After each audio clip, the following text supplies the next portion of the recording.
There is a new term that, we probably don't need to know it because I think we're out of I think this is a Gen Z thing. Mm-hmm. You know, we're sort of out of we're not Gen Z, obviously.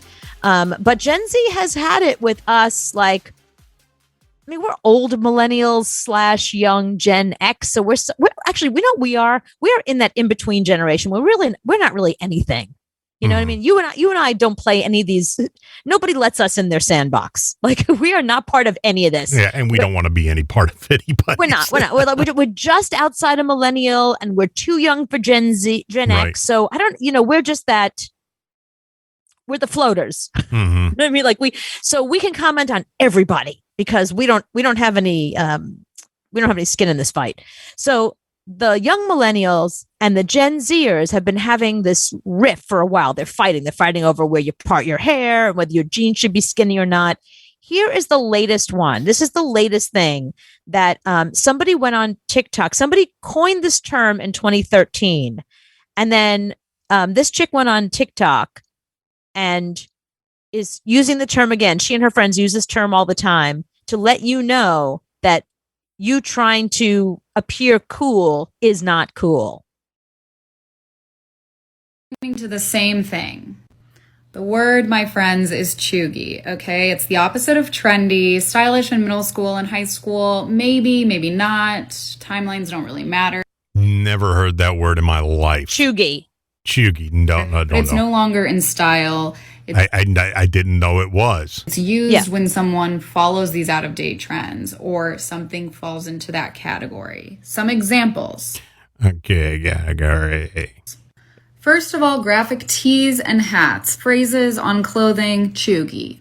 Herbal Essence shampoo, cheugy. Instagram captions like these, cheugy. The word you never knew you needed. Yeah. Okay, TikTok. Okay, so she's telling us that she's a Gen Zer, telling the rest of us that the stuff we're doing is cheugy. Like, one of the examples is an article in the New York Times today about this, and one of the examples they give is like anyone who's like girl boss, like terms like girl boss or I'm so extra, that kind of thing is cheugy. Apparently, it's cheugy. You can't. Anyone who's trying to be hipper than they are, or too cool for the room, or wearing things that are just out of style, like people that Me still wearing a Hollister shirt.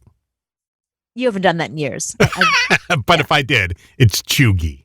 Well, I don't even know if Hollister's a store anymore. So you're gonna have to come with me into this century. Okay. In order to be cheugy, you've got to actually, yeah. So here's the irony of it all. So this term was coined by this girl who went to Beverly Hills High School, who's like super wealthy.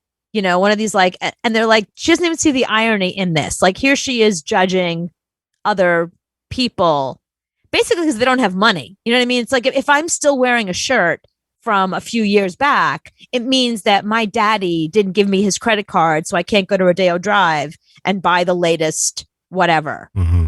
So it's sort of it's not as a derogatory term. It's a little condescending, but it's kind of worked its way into the vernacular right now. So now they have like, all these pictures of things that you shouldn't wear anymore because they're too cheugy. I could have went whole life and not heard that word. Listen, but you're going to hear the word and you're not going to know what it means. That's why I'm here to help you. No, I'm not. I hang around nobody but you that is going to use that word. Your kids. They're not going to use that word. My kids aren't hip. My kids are far from hip. They're not using. I don't think my kids even talk. They stare at a computer and their phones. They really don't talk. Right. I guess that's true. You are incredibly safe. Where do you draw the line with secondhand and used items? Do you buy secondhand things? I would. I got no problem with it. I won't with a car, but I will with anything else. It really doesn't bother me. Why not with a car? Like my friends are buying their cars off of Carvana and they're really happy. They're getting really good deals and they're getting great cars. You just don't. It's like getting a dog that somebody else had. You don't know what that dog went through. You don't know how that person treated that car. I have bought used cars. I mean, the car that we destroyed in New York, I bought used. Right. So if I find the right car, I look past that. But most of the cars I've ever bought have been new. Because I don't know how it was treated. I don't know if it's driven through that car wash. I don't know if it's been floored every 5 minutes. It's had, like my car, I know every tank of gas that has gone in it has been X type of gas. Right. I understand that. I'm like that with toilet seats. I like to be the first and last butt on a toilet seat. I don't like anyone else sharing my toilet seat. But didn't you and I went to a consignment shop? Or was it maybe a vintage store? Remember we went to some vintage store out on Long Island? Yeah, What'd you buy? No problem with that. What'd you buy? Like a coat or something? You bought like a raincoat. I bought a table. You bought a table. Yeah, but you also bought a coat. I think like a trench coat or something. I think I bought. Yeah, that's right. And I got problem. A belt. I got like a camo belt there. So clothing. Yes, you would buy that secondhand. Would you buy secondhand towels? No, towels are too cheap.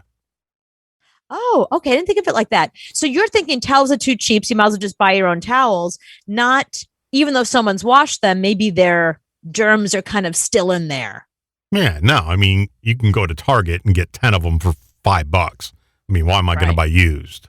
Right. So if the money doesn't make sense, I mean, if it's a Chanel towel, right, then maybe.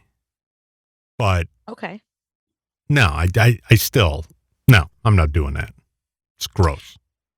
There are women who are defending their choices on the internet right now that say that they buy everything secondhand, even underwear. No. Socks, underwear, especially baby clothes. They buy everything baby clothes, whether it's like pants, socks, underpants, I got all that no kind of stuff. problem with that. I mean, you can buy baby clothes and children's clothes because they grow out of the clothes so fast. And it's when you buy like a Gap shirt for a kid, it's still $50 for the Gap shirt. You know, they're not cheap because they use less fabric. It's still very expensive. So I got no problem with that. Right. Okay.